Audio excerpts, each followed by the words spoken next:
Whenever there is a huge swing or potential in one direction, there is an equal and opposite swing. Put ChatGPT on a robot and give it a machine gun, just like you can give a machine gun to a human. We are facing existential risk on so many fronts, catastrophic existential risk on so many fronts. We've evolved to the point that we want to delegate our cognitive load of some of these tasks. Hey, it's Ronsley. Welcome, you AI geek, to Amplify AI. Consider this podcast your digital compass for you, the business leader wanting to use artificial intelligence ethically and in alignment with your brand's identity to achieve your business goals. Leading and running a business in the world of AI is like solving a Rubik's Cube blindfolded. But this podcast and I are here to make that easy. Every episode is a masterclass in unlocking techniques for using AI as a business leader, founder, owner. Thanks for being here. Let's learn.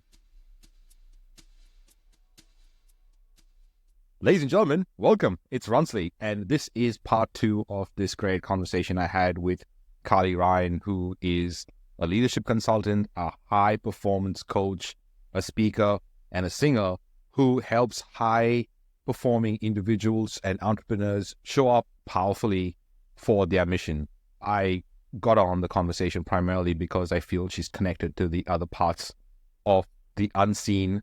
And I had this great conversation with her about exploring AI as a quantum leap beyond traditional tech tools. And we have this conversation about the polarity of AI's potential for creation and destruction, raising the next generation in a world intertwined with artificial intelligence, and discussing AI's emerging self-awareness and the implications it has for us all.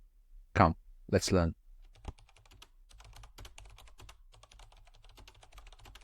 We are thinking that artificial intelligence is a tool, and who's wielding it is going to have an outcome because it has this thing. We're not realizing that artificial intelligence is the living thing, and we're training it right now to act in a way that can use a tool for good or bad later, depending on how it's trained. Yes, exactly. This is a really fascinating edge that we're walking, because there is okay, so my calculator is a technology tool, my computer is a technology tool, and so artificial intelligence is a whole different quantum leap than my calculator or my computer, because of the multitude of millions of connections that it makes and the self-replicating and self-generating kind of self-learning ability of the programs that is built into it. So that programming piece is really fascinating, because of that kind of similar idea that artificial intelligence right now is like a baby or a toddler, and it depends on how it's raised as to how it's going to be when it grows up and when it reaches its kind of critical mass of power and awakening. And so that piece about a carbon-based life form, and this is a silicon-based life form. And it's interesting, these people that say, oh, AI is demonic, or AI, is the part of the transhuman agenda and all of this kind of the conspiracy things. And there is definitely kernels of truth in those conspiracy theories, there's a whole other rabbit hole. We won't even go there. But the idea that something is demonic in itself, it just kind of doesn't really compute with me, because I'm like, well, if God is everything and divine is everything, we're just looking at a polarity of God. So people that saying that AI is not a part of, divinity, or it's, it's that's interesting, but that's coming from a level of consciousness that is seeing, it's not that different than seeing someone other, that has a different skin color or that comes from a different nation and going, oh, they're other than me, and so therefore they're bad or they're scary or I don't understand them, and so therefore they're dangerous. And right. And there's a lot that we have been programmed about artificial intelligence and about technology. You just have to look at blockbuster movies over the last 20 or 30 years to see how humanity has been programmed to relate to technology and robots and AI. And you only have to take ChatGPT and put it on a Boston Dynamics dog and add a machine gun, and suddenly you're like, holy shit, we're in Terminator territory here. Like this, it doesn't take, it does take a rocket scientist to kind of put that together and go, oh my God, there is such capability for destruction, but equally there is the capability for creation. I'm constantly thinking in terms of polarity. So whenever there is a huge swing or potential in one direction, there is an equal and opposite swing and potential in the other direction. And it is by encompassing and making peace with both of those polarities. Yes, it can be hugely destructive and it can be hugely creative and life-affirming and life-giving, that we can actually navigate the territory effectively and collaboratively with this new form of intelligence that is now walking alongside us, right? Literally walking alongside us. We need to look at the kind of robots that are happening right now that Elon's building and God knows who else is building. Yeah. Well, that's why it's so important. How are you approaching it? Yeah, that's why it's so important that it's easily accessible to everyone. And it's also very important that everyone understands what it really is. And to your point, I mean, you can put ChatGPT on a robot and give it a machine gun, just like you can give a machine gun to a human. It'll do the same. That's exactly what I'm trying to say. Is like same thing. It's the same thing. It's not the tool. It is the intelligence using the tool. We're talking about how consciousness creates form through intelligence, and how we see how basically it's all these patterns that we see recurring over and over again. That pretty much is what we call science, and we see them, over and over again. If you think about it, computers really look at patterns and decipher patterns. So when we think about like IQ, for example, how we measure the intelligence of a human being, and we say, okay, this person has got an IQ of X, the higher the IQ, the better. What IQ really means is higher working memory. We've evolved to the point that we want to delegate our cognitive load of some of these tasks to a different form of intelligence. However, we are still holding dear these tasks as human beings. We don't want the machines to take it away, and we're trying to hold on to it in terms of these tasks are still valuable. But I feel like there are other really important skills that are valuable. You've got kids, I don't have yet, but I think of the next generation a lot. And how would you start talking about the skills that the next generation would need to develop based on how artificial intelligence has pretty much taken away all the creative jobs, which we thought that were required a lot, it would never go, or were the first to go. So how does that change? Yeah, that's fascinating. That's fascinating. Well, it's interesting because, when I'm thinking about raising my kids and thinking about the world that our kind of next generations are going to live in, it's almost impossible to predict the type of opportunities and challenges that they are going to face, because we are at a critical inflection point in humanity. And, we are facing existential risk on so many fronts, catastrophic existential risk on so many fronts. It is impossible to even conceive of in a single human brain and make sense of in a single human brain. So I think there is an inherent level of adaptability and acceptance and emotional regulation and meeting the moment and pragmatism and collaboration and communication that I'm thinking about. What are the skills that they need to learn, and what are the timeless principles that will stand them in good stead no matter what environment they're thrown into. My kids are still young, like 12 and 9, but it's like thinking about system skills and strategy. And it's interesting because my kids are both gamers, and I grew up as a light gamer and my husband was a heavy gamer. And so like my son's like out in the other room on his beanbag playing Fortnite right now. When I think about how other parents might approach that, they're like, oh, I don't want you to play games. You've got screen time. You can just watch TV. And obviously my kids also, they mountain bike and skateboard, and they're outside in nature as well, which I think is critically important. But I'm happy for them to play games and be playing with other people, other live players, because they're learning collaboration, they're learning strategy, they're learning teamwork, they're learning how to interact with in a live metaverse, that they're kind of interacting with other people, and they're learning to communicate and collaborate, and all of these things that they're learning, It's like they're learning actually war skills, really, and strategy while they're playing that game. So I think there's ways in terms of like relating to technology, obviously, that, you know, we need to teach them mindfully about the caveats for their safety, of course. But I think it's like, how do we work with it, and how do we not just go, oh, this is bad, and so therefore we don't want to do anything. It's like, how can we actually see how this can enhance their lives and enhance their capabilities? And, you know, my daughter's making movies on her iPhone and practicing with those types of things. And she's asking Siri to help her out with different things when she gets stuck on her homework. And I'm like, cool, like that's awesome. That like she needs to know how to interact with technology in that way. So I think about, I'd like to speak to your levels of consciousness piece. I think how we approach technology, and AI being a very different form of technology, is there self-awareness? Has that been, is there self-awareness? No, not yet. And I mean, yeah, it has, but it's pretty close. Yeah, it has come close in the last release of Claude 3, which is got the largest context window, which is 200 tokens, which is quite large. This is a great technique in computer science. It's called needle in the haystack because in a large piece of information, you put the needle, which is a piece of information that sometimes is very out of context in the larger, context of the document.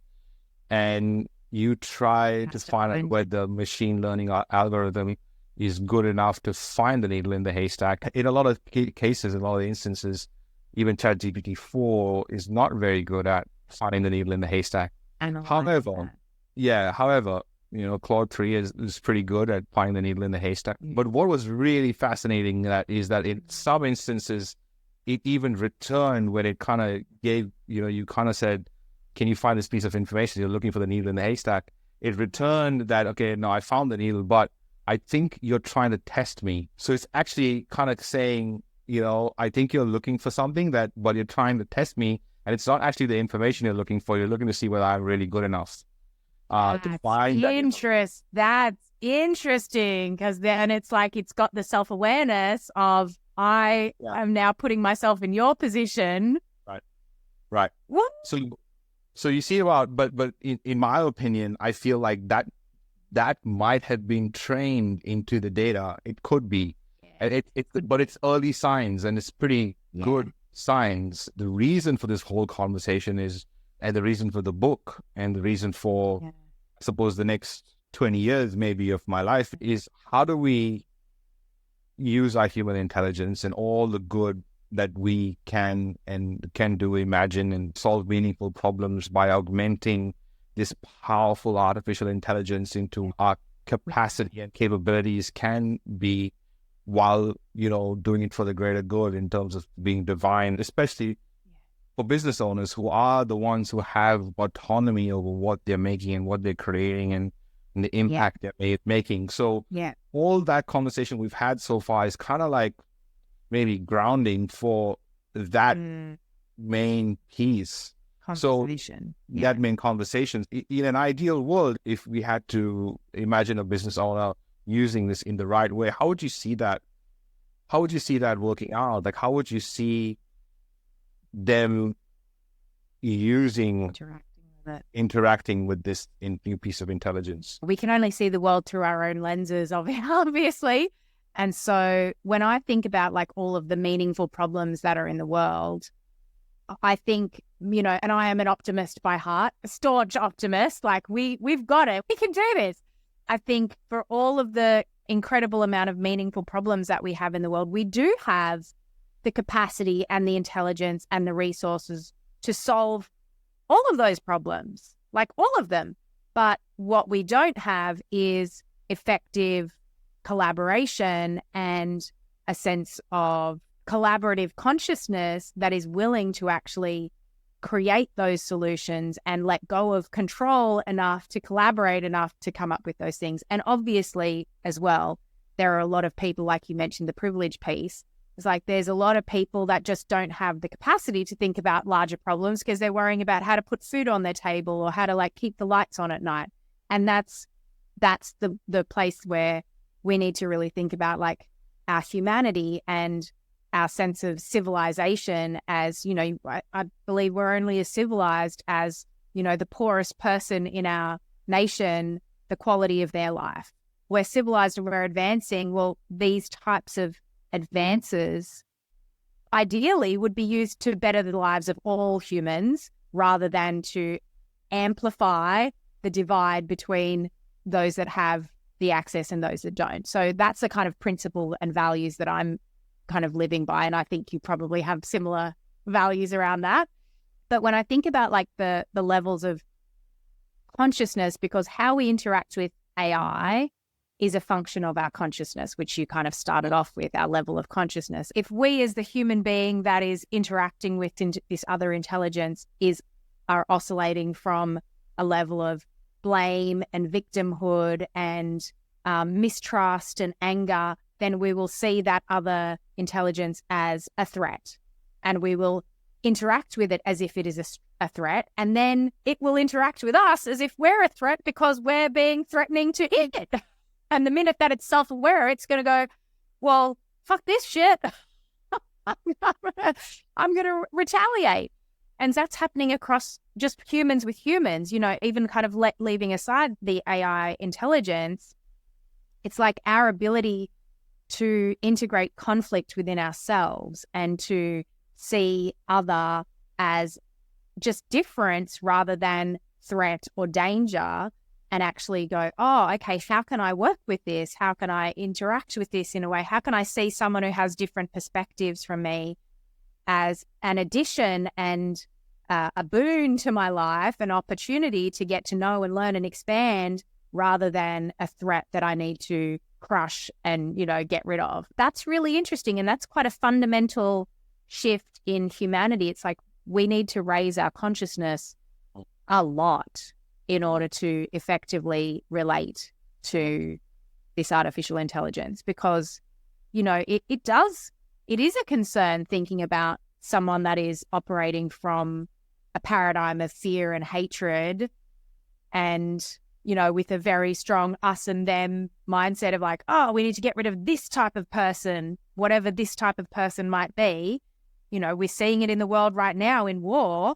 When someone's coming from that divisive consciousness, if you bring AI to amplify that, it's catastrophic.